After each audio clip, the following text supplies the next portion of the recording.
I have a very specific memory of the day that I learned how to be a designer. And let me start off by sort of defining the difference between a designer and just someone who makes anything, an artist or creative. The difference between an artist and a designer is the idea that an artist just creates whatever they want for themselves. They create it, just something they want to put out in the world, and it doesn't have to go past that in any way. The big key difference of why a designer is different than an artist is a designer is creating things for others. They are creating something for a specific audience, and they are making that communicate as effectively as possible, do the thing it needs to do as effectively as possible. That difference in audience is really key, right? The artist is just making whatever they want to make for themselves. They're expressing themselves. They're just doing whatever they want. There can be an audience, but that's really not important. It doesn't have to exist. There doesn't have to be any rhyme or reason. Just do whatever you want, and that's all that you have to do. The designer is making something for a specific audience and trying to do that as effectively as possible.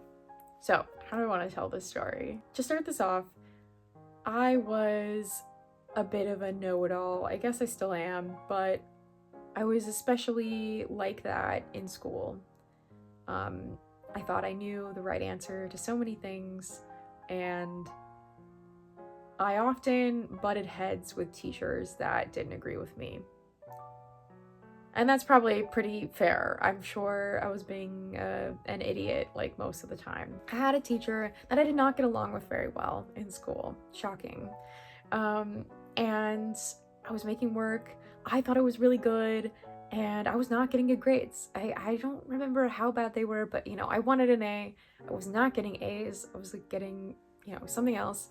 And I did not understand. I thought this teacher was stupid. I was like, she doesn't get it.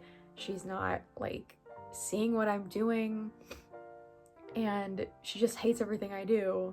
I could not get the A's that I wanted. I wanted to get an A, and she would not give it to me. She just did not like what I was doing, and I didn't get why she didn't like it. I was like, you're dumb. You don't get it. This work is really good. What's wrong with you? And I did not like her. Even though I was being dumb and probably being rude. I'm sure it was rude. She was not a great teacher. I wasn't completely in the wrong with my distaste for her teaching and how the class was run. And I don't think I was entirely wrong about her opinion. I don't necessarily think she had, the best design taste of all time. But the key moment where I learned how to be a designer and to stop being an artist or creative is I realized that in order to get the A that I wanted, in order to do a good job in this class, I had to let my ego go. I had to drop it. I had to stop caring about what I wanted, about what I thought was good. I had to care about what she wanted. I had to care about what she thought was good. I had to stop caring about what I thought was good. And in that critical moment where I dropped it, where I dropped all of my pent up pride about being good, being a good creative, I stopped. I listened to her. I asked her what she thought I should do.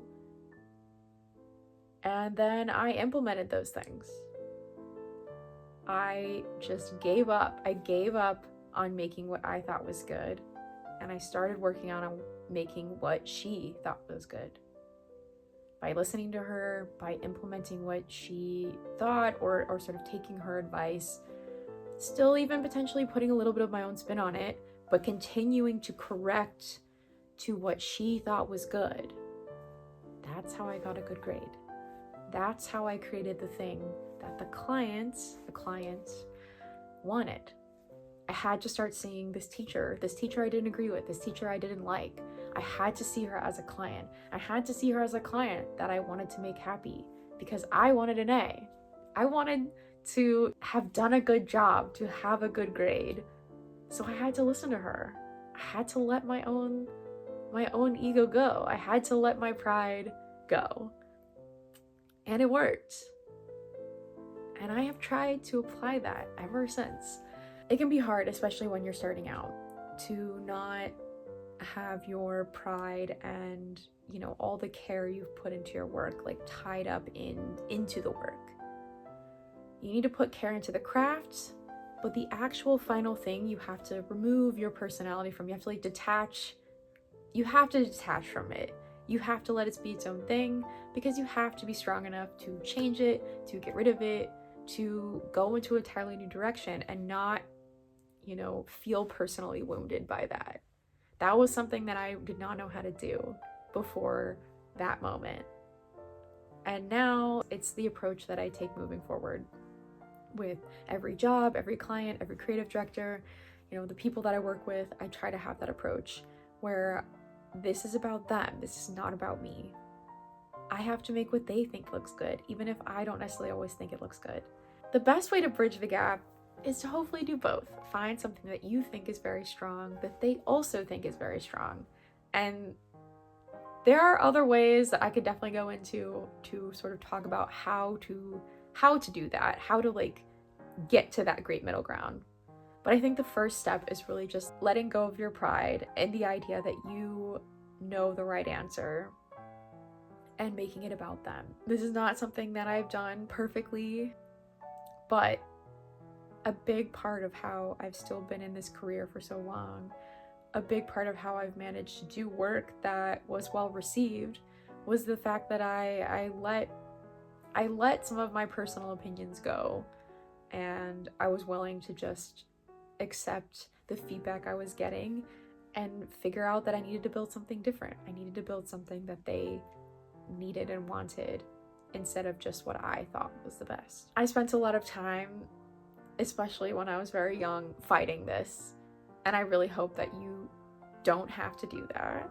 So if you're trying to be a professional designer, if you're trying to sort of make that move from just creative to designer, I hope that you can hear this story and make that leap much, much quicker and much more smoothly than I did. So best of luck. Please tell me your stories if you had something like this happen to you, and I'll talk to you soon. Goodbye.